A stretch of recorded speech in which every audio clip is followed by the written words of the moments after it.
Bonjour tout le monde et bienvenue sur Le Bec, le balado d'Excellent Compost, un podcast qui s'intéresse au sol.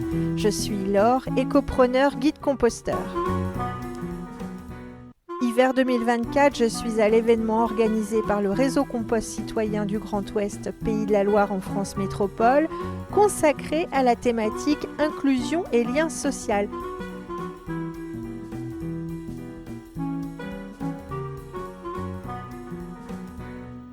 Je vous présente Oriane Vérité. Je m'appelle Oriane Vérité, je suis doctorante dans le laboratoire Espace et Société à Angers et j'étudie les expérimentations, les expériences collectives qui valorisent les déchets alimentaires pour les réintroduire dans les boucles et dans notre alimentation du quotidien. Et c'était une étude qui a duré 5 ans en Pays de la Loire, à Nantes, à Angers et à Brain-sur-Alonne en campagne dans le Saumurois. J'ai rendu ma thèse il y a 1 mois et ça a été un gros travail, donc ça a 450 pages. Ça a été un travail qui n'a pas été simple parce que j'ai commencé ma thèse en 2019 et puis 2020, 2021, 2022 il y a eu le Covid et donc lors des crises alimentaires qu'on a vécues, l'augmentation de la précarité aussi, ça a fait émerger pas mal de questions qui n'étaient pas posées a priori dans la thèse et c'est pour ça que c'est aussi important de se remettre toujours aussi en question et de questionner a posteriori des actes et des pratiques. L'augmentation de la précarité, elle m'a poussée aussi à m'intéresser à des questions d'accessibilité alimentaire. L'accessibilité alimentaire aujourd'hui en France, elle est pensée via l'aide alimentaire. Et cette aide alimentaire, concrètement, c'est du déchet alimentaire. Et donc si on veut penser de fond la question de l'accessibilité alimentaire, il faut repenser les bases de la question de la distribution alimentaire pour les personnes en situation de précarité. Et donc traiter la question de l'anti-gaspi et des déchets alimentaires m'a amené à l'angle de la création d'emplois, l'angle de l'accessibilité alimentaire, mais comme ouverture, j'appréhende aussi la question de la sécurité sociale et de l'alimentation, parce que pour moi ça me semble être une voie aujourd'hui puissante et ambitieuse, en tout cas pour repenser les questions d'aide alimentaire aujourd'hui. Et j'ai évalué aussi la diffusion, donc comment est-ce que ces initiatives-là se développaient dans le territoire. Et parfois, elles infusent dans les territoires. Elles ne cherchent pas à aller au-delà du territoire dans lequel elles sont implantées par l'essaimage, mais elles cherchent notamment à entretenir des relations plus fortes avec le territoire dans lequel elles sont. Et ça, c'est assez intéressant dans des logiques également pas de décroissance, mais en tout cas de réflexion à arrêter d'aller vers l'extérieur, mais aussi de prendre soin de son environnement et de son entourage. Donc ça me paraît aussi être des stratégies qui sont intéressantes sur les questions d'entraide localement, de résilience territoriale. Comment est-ce qu'on renforce son socle territorial, ses relations et ces jeux d'acteurs-là. Ça me paraît être plus fort en tout cas dans ce que j'ai étudié. Je vois qu'il y a une certaine résilience des acteurs qui ont adopté cette stratégie-là qui reste beaucoup plus longtemps.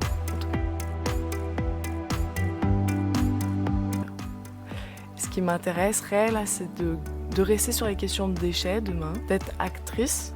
Là, j'ai été beaucoup observatrice. Ce qui me plaît, c'est d'être à la fois actrice et observatrice. Mais ça, je sais que c'est quelque chose qui n'est pas simple parce que en tant qu'actrice, j'aurais la tête dans le guidon, je vois les acteurs que j'ai pu enquêter et c'est leur retour. Et j'ai beaucoup pratiqué. Pour moi, la thèse, c'est aussi être dedans, dans l'action, et pas être juste dans l'observation. C'est une thèse en géographie. La géographie, souvent, ça paraît... on a en tête les départements, les fleuves, mais en fait, la géographie, c'est bien plus vaste que ça. C'est le rapport qu'entretient l'homme à son territoire. L'homme et les hommes, les femmes, l'ensemble des groupes sociaux. Et quand on plante une graine, on va pas planter n'importe quelle graine dans n'importe quel sol. C'est ça le territoire et on va être entouré d'hommes et de femmes qui vont avoir des particularités. Ces liens sociaux sont spécifiques selon les territoires. Et la géographie, elle cherche à étudier tout ça. Donc en géographie, la géographie de l'alimentation, on voit qu'il y a une culture alimentaire qui est spécifique selon les territoires. On ne mange pas la même chose en Bretagne, en Pays de la Loire, en Alsace, dans le Nord, dans le Sud de la France. On est quand même dans un territoire qui est très riche et très diversifié en termes de pratiques alimentaires. Et maintenant, on intègre de plus en plus des déchets à notre alimentation, donc dans des biscuits, dans des conserves. Et en fait, est-ce que c'est vraiment des déchets ? Là, on peut se questionner. Qu'est-ce que le déchet finalement ? Est-ce que c'est pas une question de perception et de regard ? Et donc là, on peut rentrer dans des questions philosophiques et plus profondes sur notre rapport au monde et à notre alimentation. Et en tout cas, quand j'ai étudié les groupes sociaux, je me suis intéressée à leur façon de faire ensemble et de s'inscrire auprès des habitants, des communautés avec lesquelles ils récupèrent les déchets alimentaires, ils les transforment et ils les distribuent. Ces pratiques-là, elles sont ouvertes à tous et à toutes via des associations, mais également via des collectifs informels. Et ils cherchent à aller vers différents types de déchets alimentaires. Ils vont aller récupérer, glaner dans les champs des surplus alimentaires, ils vont aller chercher chez des grossistes, chez des grandes surfaces. Et en collectant l'ensemble de ces déchets-là, ils arrivent à avoir une diversité d'actions. Une diversité d'actions qui permet de créer de l'emploi pour des personnes localement implantées. Et c'est un emploi qui est indélocalisable.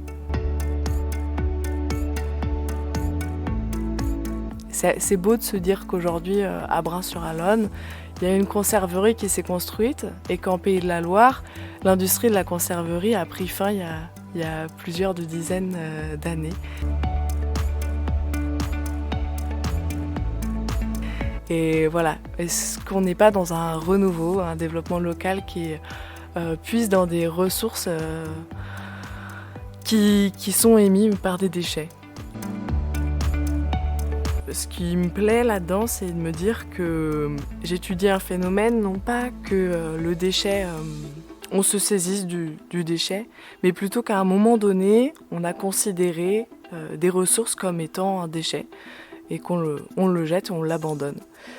Alors qu'en fait, c'est une ressource inépuisable et c'est à nous de s'en saisir. Et comment est-ce qu'on s'en saisit ? À mon sens, on s'en saisit en mettant au centre de cette action l'humain et qu'on fasse avec, on établisse des liens ensemble et on crée des relations avec qui on veut, avec les exclus de la société, qu'on peut remettre aussi au centre de ces sujets. On vient développer de l'emploi pour eux, qu'on vient créer de l'activité, qu'on vient créer du lien social.